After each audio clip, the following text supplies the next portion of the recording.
她叫她老公过来给我体验。回到家的时候，她老婆还问她说，是不是真的很爽？我比较喜欢宽的，有饱足感的，因为毕竟我是做专业吃播。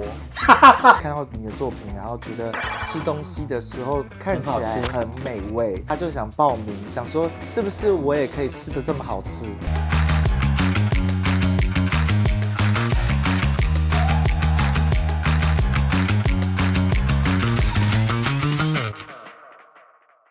？Hello， 大家好，我是传播帝。今天的来宾，我相信你们在 X， 也就是以前的 Twitter 上面一定看过他的影片。今天非常开心，他能够来到现场，欢迎瑞瑞。大家好。那现在会紧张吗？很紧张，很紧张。那我们问一个比较不容易紧张的问题，就是为什么你的 Twitter X 的频道叫做素人挖进来？我相信你一定有解释过，但大家脑子比较记忆力不好，记不起来。其实我当初一开始的时候，我不知道叫什么名字，因为名字很难选。对，我要拍什么主题？然后我就想啊，那我喜欢看 G 片里面那个戴着墨镜挖镜的那个人，然后帮对方就是打跟吃的那个人物，然后我想当那个角色。哦，好，那就叫做素人。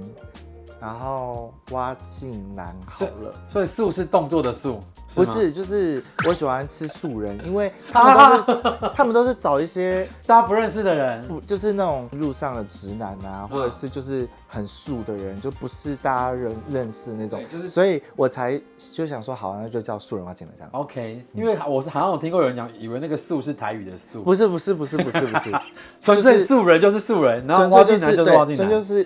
我都很好奇，说你那个源源不绝的那些棒状的食物都哪里来的？有些是自己报名的，因为以前的推特，以前的 X 是只要你有作品，然后他们看到你的作品，然后觉得你在吃东西的时候看起来很美味，看起来这个东西很美味，他想要试试看为什么可以这么好吃，所以他就想报名，然后想说是不是我也可以吃得这么好吃这样子。那些人，一定有直男还是也有 gay 吗？就是两种都有。两种都有。我有说是直男的，就是直男；我有说是，所以你不会骗大家。我不会骗大家，因为直男真的会报名哦。有，真的有。我有遇过一个最扯的是，他老婆有看我的推特。什么意思？他老婆看过你呢？他老婆看我的推特，然后他叫他老公过来给我体验。然后体验完之后回到家的时候，他老婆还问他说：“那是不是真的很爽？”这样子。然后他怎么回答他老婆？他有跟你说吗？我没有，我后来都没有参与。这个只是我很惊讶，说哦，我竟然是有就是人妻的粉丝可以就是看我的频道。我也很惊讶。那想要报名让你享用的话，他们最基本要具备什么条件吗？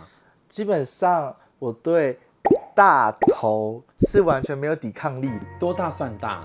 大家都说哇，真的好大这样子。对，那就可以了。所以你不喜欢那种比较尖的形状的 ？OK， 我比较喜欢宽的。你比较喜欢饱足感的？对，有饱足感的，因为毕竟我是做专业吃播。对。但是如果它体积太大，会让你吃的变丑，你也是 OK 的。就是我可能表情会比较狰狞一点，但是呢，我原本都会想说尽量把很丑的剪掉，后来觉得剪不掉，因为从头到尾都很丑啊，那就只好通通都留了。对，就给他们看了。对。然后我有看到你发一则影片，就是你在朋友家的浴室自己来，然后后来叫得很大声，但后来才知道，那真的很丢脸，你知道吗？因为我那2个朋友，其中一个是高中就认识了，对，另外一个是我后面才认识的。照理来讲，他们2个是同一家公司，是一起出门。对，所以我回到家的时候是没有人的状态，我以为他们都去上班了。然后那天呢，我刚好就想说自己来拍一个自己的这样，所以你就表现得特别卖力。我想要尝试看看拍自己，因为我。DIY， 因为粉丝一直说想看我拍我自己，可是我一直都会害怕镜头，而且尤其是我如果有镜头的话，我会分心。但你知道，尝试的时候我就会更多的表现，因为才能达到那个效果。对，但更多的表现的时候，突然到我出来的那一刻，突然有一个关冷气的声音，就哔哔，然后这样子，你就知道有人刚刚才要出门，所以他听到了所有的过程。没错。然后我非常的害羞，因为那个是比较不熟的那个。对，我出来之后说：“你刚刚有听到什么声音吗？”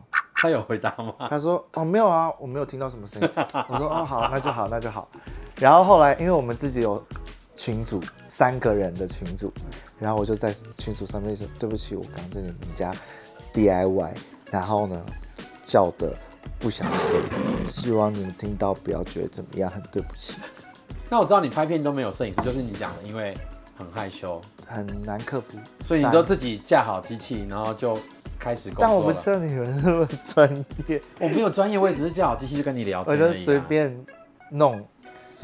但你也要换镜位吧？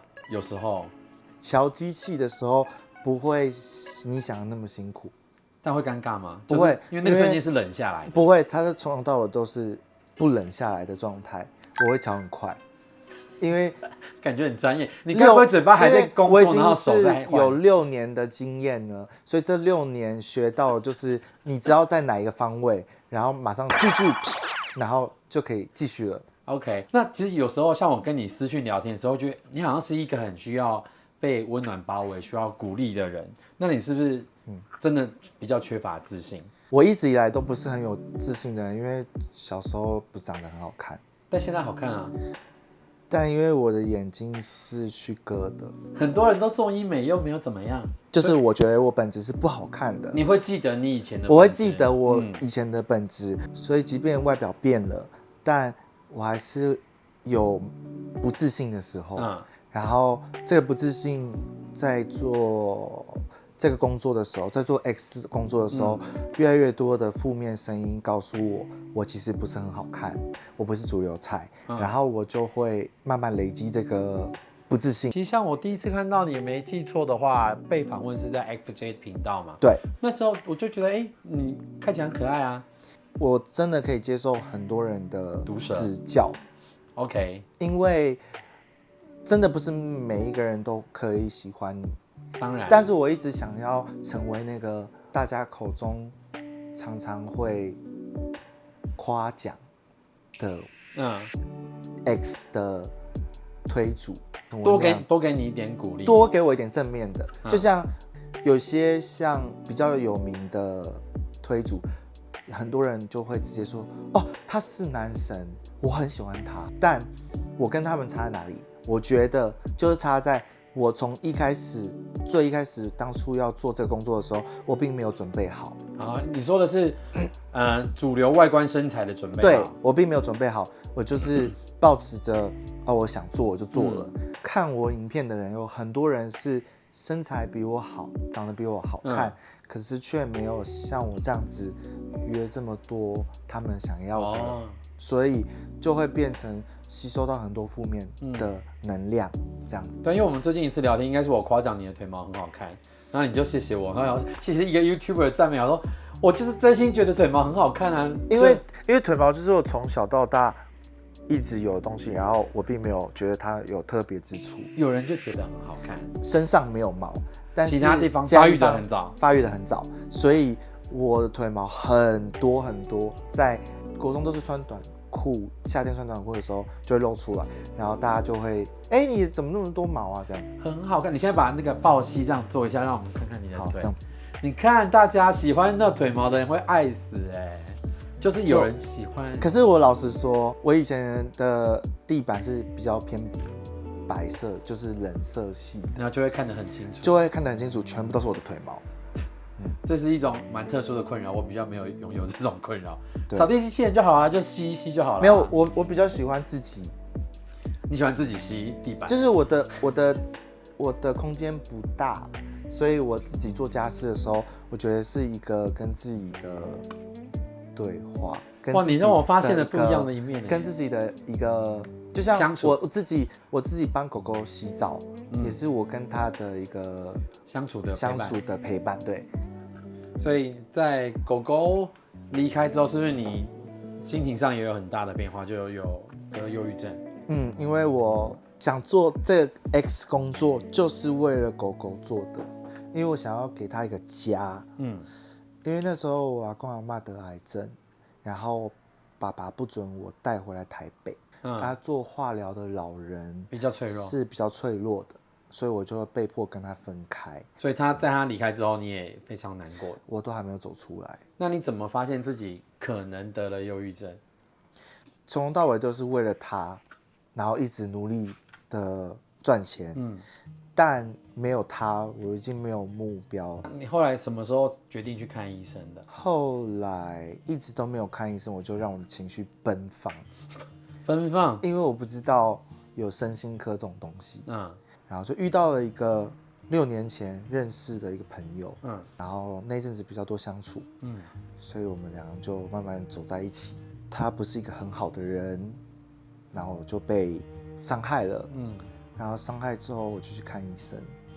那你现在病况有稳定一点吗？没有啊，我用药有心情稳定了，但我没办法不吃药，因为我会1个小时醒来一次，然后就做噩梦，然后大哭这样，然后我会做噩梦，每个噩梦都是我这一生中没有守护好的东西。我自己的经历是因为我也有看过身心科，所以我是有记录我每一件事情，谁跟我说过什么话，我有很大的反应的时候，我会跟医生讲，这个是一个出口，它不一定是影响医生用药，但是你的出口要有。我记得啦，满15岁到45岁，你可以有3次咨商的机会，所以你可以找心理咨商师去跟他聊你的事情。我觉得这是很重要的，因为吃药是一个很积极的手段，但是去透过咨商是另外一个方式。你也许可以试试看双管齐下。好，不过你一开始应该就是以吃播为主，但有些影片你有实际跟人合体，对不对？我小时候在高中的时候，高职的时候有被人下药合体，然后我从此以后不再跟陌生人合体，我只能跟自己的熟悉的或者是自己的另外一半合体。他对我来说，吃东西就是吃东西，但是呢，合体就是合体，我分得很清楚。各位亲爱的观众，我很少有准备脚本的时候，就是呈现一个人很亢奋的状态。在准备他的时候，因为你要他的平台，你都要看过才能准备这些访纲。这个准备访纲，身体怎么有点辛苦？那个血液一直往别的地方跑。为什么？因为要看你的 X， 我才能找到要问什么题目啊。就比如说你喜欢大头症这件事情，我每次要想看你在大头的时候，宁可丑也要呈现给观众看，这个我们都要，你知道要下去阅读资料的。你知道我刚刚遇到一个什么经验吗？你说你今天上台北的时候又吃了一个吗？我真的要告诉你，真的是真实，让我很惊讶。好，我以前不是有一部是司机刚好，看起来好像很大，然后司机的食物看起来好像有点大份，司机的食物好像看起来很大，所以我询问他，并且给他更多的车资。OK， 然后就好不容易得到这个机会，然后确实也真的是非常的大头，然后让我非常的开心，然后也是宝贵的经验，就只有这一次而已 ，only one。陌生开发在对车上，还有一次是高铁的，那也是很特别的经验。可是你知道这种经验是不可能时常有的，对，所以就后来就再也没有了。可是呢，好巧不巧，今天让我遇到的就是原本就是跟我用交友软体说，就是他想要约，我说我晚一点要去传播地的节目，我7点要，那我真的没有时间。他就6点的时候跟我讲说，他其实比较敏感的。我说好，那你赶快。然后他来的时候，所以你来的路上已经吃饱了。他就来了我家，然后确实真的很美味，然后确实也很快。然后吃完之后，他说那我载你好了。我说好。然后呢，他在我的路上，我说谢谢你载我，然后他就手就是往后座这样子，然后后座就有那个你知道司机的载客的证明，我又不小心遇到第2次吃到，就是用交友软体约的，但是也是吃到了，然后就觉得很兴奋。但是有一个是什么，在海边冲浪遇到的，对，那个也是真的。对，而且他是 straight， 我竟然有跟他合体耶，因为他看起来很值得合体，欠合体了。对，当一个吃播主其实很辛苦的。对，虽然我们看起来很羡慕，但还是有一些障碍在里面的。就有时候各种角度有可能很危险，会碰到牙齿。碰到牙齿，你是很在乎牙齿不要刮伤食物的人吗？绝对不可以啊！专业的人绝对不可以用牙齿刮伤食物，你这样食物本身会心情不好。可是有时候就里面的牙齿刚好有一个不会，绝对不可能。你必须要好好包覆住你各种的牙齿。你必须要让食物完整。你是不是要开一个线上课程教吃播？我之前有粉丝叫我拍一个教学影片，但我一直都没有做这一点，因为我不知道要怎么教有时候就是一种 emoji， 你知道吗？而且你的身体跟我的身体你吃的你觉得这个很美味，你就会吃得很开心，吃得很开心，你就会吃得很顺畅跟忘我，顺畅跟忘我，对，没错。那这样子，对方就会觉得你的顺畅跟忘我，就会让他非常快速跟愉悦。谢谢瑞瑞来我们频道聊天，那传播地频道我们下次见，拜拜。他的东西已经出来玩了，他还会一直他的感觉会很久，然后他会很敏感，所以这时候你就要一直抚摸他的全身，然后让他舒服一点，让安抚，让他，因为他在那个瞬间是最敏感